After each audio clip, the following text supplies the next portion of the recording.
La révolte des esprits par Neil Gaiman, chapitre 7, le phare. Comme si un danger imminent s'apprêtait à frapper la maison, Roman réenfila son pendentif, se précipita vers Milo et l'empoigna par les épaules. Elle ouvrit la bouche, parut chercher ses mots, mais rien ne vint, et elle tourna la tête pour examiner la chambre. L'idée vint à Milo qu'elle semblait à la recherche d'une arme, ou tout du moins de quelque chose pour se défendre. Pour les défendre tous les trois. Un formidable éclair illumina la chambre, presque aussitôt d'une détonation assourdissante, comme si une bombe venait de s'écraser sur la plage. Nolwenn hurla en se bouchant les oreilles, pelotonné sur le plancher. Roman, qui n'avait pas desserré son étreinte autour des épaules de Milo, planta le regard dans celui de son fils. La terreur s'était envolée. Ne restait plus que la détermination. « Allez vous mettre à l'abri !» cria-t-elle, peinant à couvrir le fracas des éclairs. « Maintenant !» Elle poussa Milo vers la porte et lui ordonna de descendre au rez-de-chaussée. Mais l'adolescent, stupéfié, était incapable de mettre un pied devant l'autre. Roman se tourna vers Nolwenn, qui, les yeux grands ouverts, paraissait au moins choqué par la violence de la tempête que par la fureur de sa mère. Roman attrapa Nolwenn par le poignet et l'obligea à se relever. « Prends ça et cache-la !» dit-elle en redonnant à Nolwenn la petite clé qu'elle lui avait arrachée. « Et surtout, ne me dis rien. Je ne dois pas savoir où elle se trouve. Maintenant, tout le monde descend. Allez, on se bouge !» Sa voix avait retrouvé son assurance. Mais ses mains tremblaient lorsqu'elle referma les poings et les doigts de Nolwenn sur la clé. « Mais qu'est-ce qui se passe, maman ?» demanda Milo. « Pas maintenant !» Ils dévalèrent les escaliers et, l'espace d'une seconde, Roman parut décontenacée de retrouver leur maison vide. Elle se mit à tourner en rond tel un animal pris au piège. Mais il n'y avait rien d'autre que les murs de la maison pour se protéger de la tempête.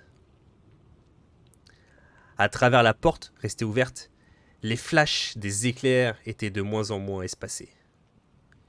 Milo n'en revenait pas. Jamais il n'avait vu de tempête aussi violente.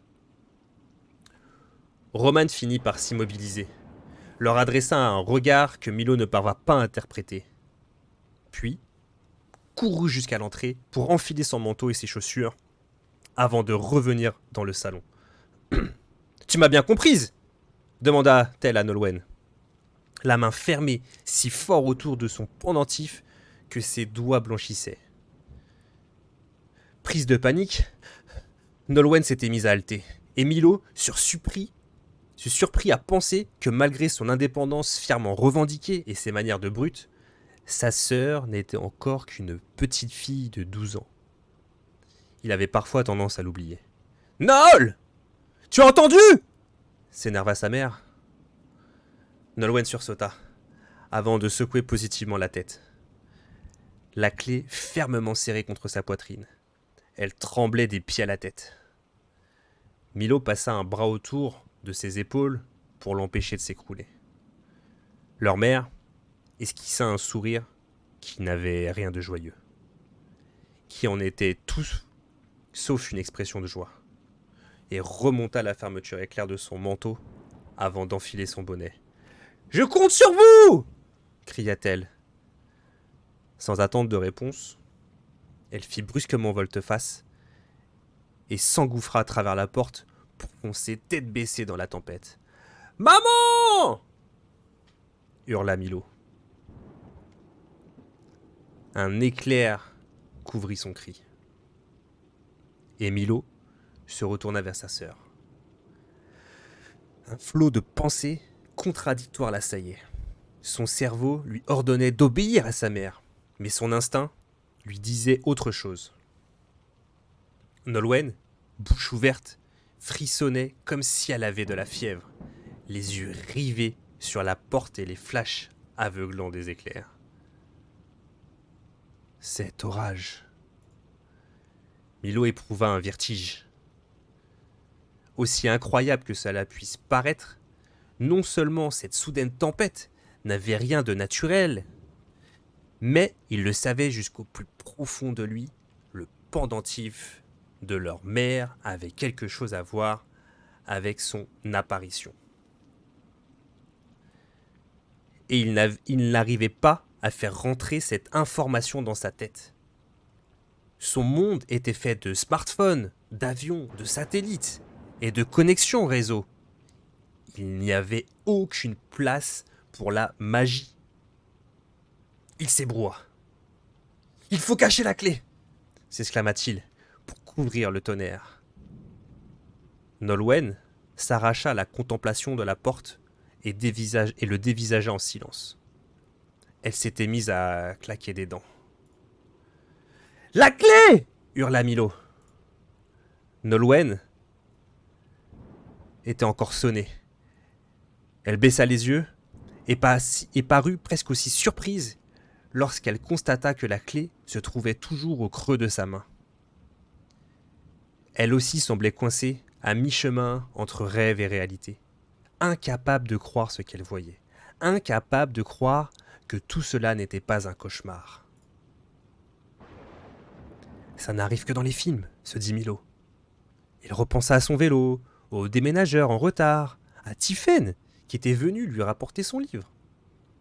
Et c'était comme si tout ça s'était déroulé il y a un siècle. Le monde venait de basculer dans autre chose. Quelque chose qui n'avait pas sa place dans le plan. Il attrapa Nolwenn par l'épaule et la secoua. « Va cacher la clé. Maman l'a dit. Il faut le faire. Prends la pelle et enterre-la dans le jardin. Puis, va te cacher et reste à l'abri.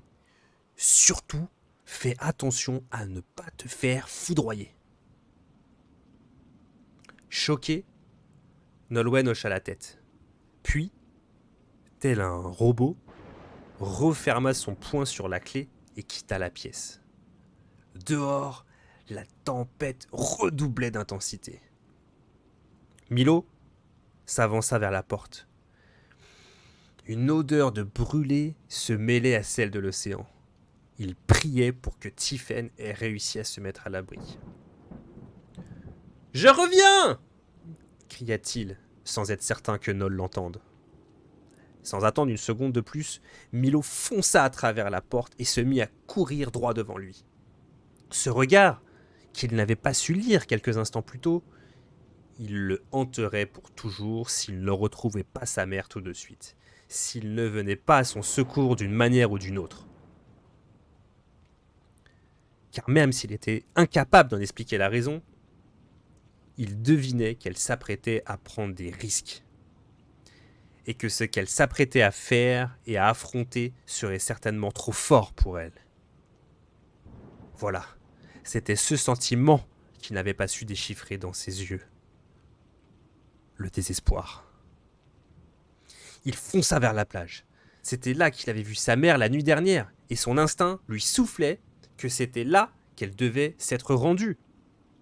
Autour de lui, le crépitement des éclairs lui fracassait les tympans. Des lances de feu surgies du ciel s'abattaient sans répit sur l'île. C'était un paysage de cauchemar qui s'étendait devant lui. Comme s'il venait de mettre les pieds dans une dimension parallèle. Il croisa plusieurs personnes qui couraient en sens inverse. L'île n'offrait pas beaucoup d'abri. « Qu'est-ce que tu fais, gamin ?» hurla un homme qui tenait sa casquette pour pas qu'elle s'envole.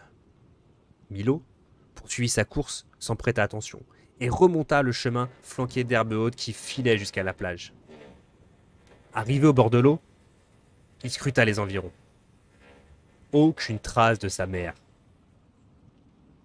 Il courut jusqu'à dépasser un rocher qui lui bouchait la vue, inspecta à nouveau la plage. Rien. « Maman !» cria-t-il, le cœur au bord des lèvres. et son hurlement se fondit dans le rugissement du tonnerre. Essoufflé, il revint sur ses pas et balaya le paysage d'un regard circulaire. Même si Milo ne parvenait pas à se l'expliquer, l'orage ciblait bel et bien l'île. Un peu plus loin vers l'horizon, en direction de l'océan, le ciel était d'un bleu limpide. Cette masse de nuages compacts, noirs comme le charbon, trônait au-dessus de Ouessant et grondait comme si elle était dans une colère folle. Milo se figea.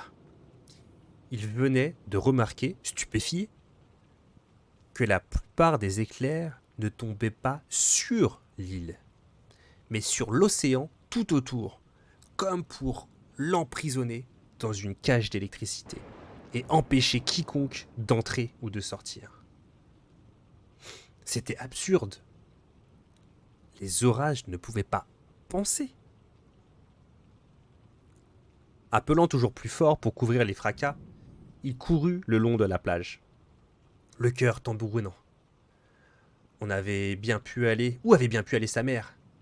Il longea la côte, aussi loin que ses jambes pouvaient le soutenir. Et il finit par arriver, à bout de souffle, à portée de vue du phare du Stif. Un frisson lui secoua les épaules et il leva le bras pour se protéger du vent. Une silhouette se tenait au sommet du phare, penchée sur la rambarde, comme affrontant la tempête à elle seule.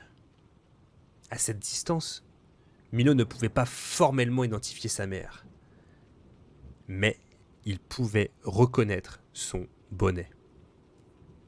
Fonçant à toute vitesse en direction du phare, il n'écouta pas le point de côté qui lui déchirait le flanc et appela sa mère. Mais du haut de sa tour, Roman ne l'entendait pas. Il accéléra, et comme si la tempête anticipait son approche, 3 salves d'éclairs l'aveuglèrent. Terrifié, l'adolescent s'accroupit, des étoiles dansant devant ses yeux. « Ne reste pas là, pensa-t-il. Ne reste pas là. C'est le pire endroit du monde pour faire une pause. » Surmontant sa terreur, Milo reprit sa course, les oreilles encore pleines de la colère du ciel. Maintenant qu'il approchait, il pouvait entendre sa mère qui, comme la veille, parlait au vide. Incapable de la comprendre, il pouvait néanmoins interpréter son ton. Et ce qu'il entendait lui vrillait le cœur. Sa voix vibrait d'une horreur sans nom. Il contourna le muret d'enceinte et fonça droit à travers les grilles béantes. La petite porte qui interdisait d'ordinaire l'accès au phare était ouverte elle aussi. Sa mère avait les clés. Milo se précipita à l'intérieur de la tour et, ignorant l'épuisement, entama l'ascension. L'écho du tonnerre dans la cage d'escalier rendait l'orage encore plus terrifiant. L'île paraissait subir les assauts d'une armée de dragons. Il n'avait plus assez de souffle pour appeler sa mère. Mais, arrivé à la moitié du chemin, il recommença à l'entendre. Elle ne psalmodiait plus, mais criait à la face de la tempête, comme si sa colère avait le pouvoir de la faire battre en retraite. À 2 doigts de vomir, Milo atteignit la dernière marche et franchit une 2e porte.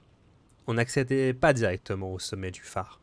Il fallait d'abord ressortir pour emprunter un chemin bordé d'un parapet. Un petit escalier d'extérieur conduisait alors le visiteur en haut de la tour. Et c'était là, à quelques mètres au-dessus de lui, qu'était juchée sa mère, brandissant son pendentif en direction du ciel. « Maman !» hurla-t-il.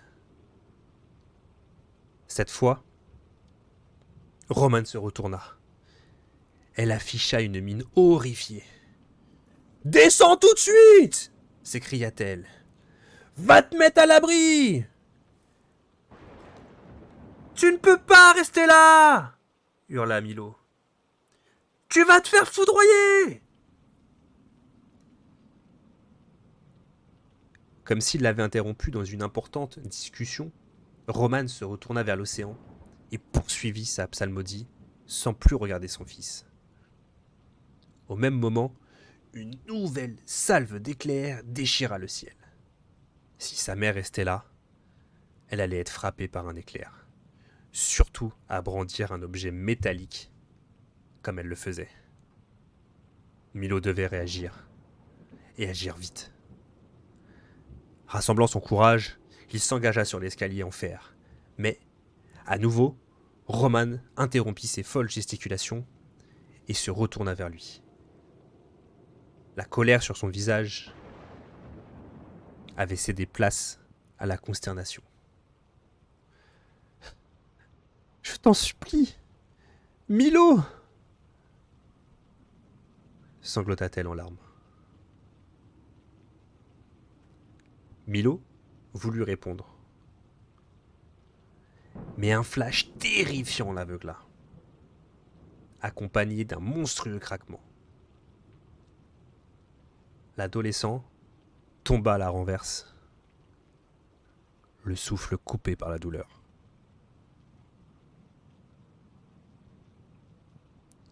Fin du chapitre 6. Le phare.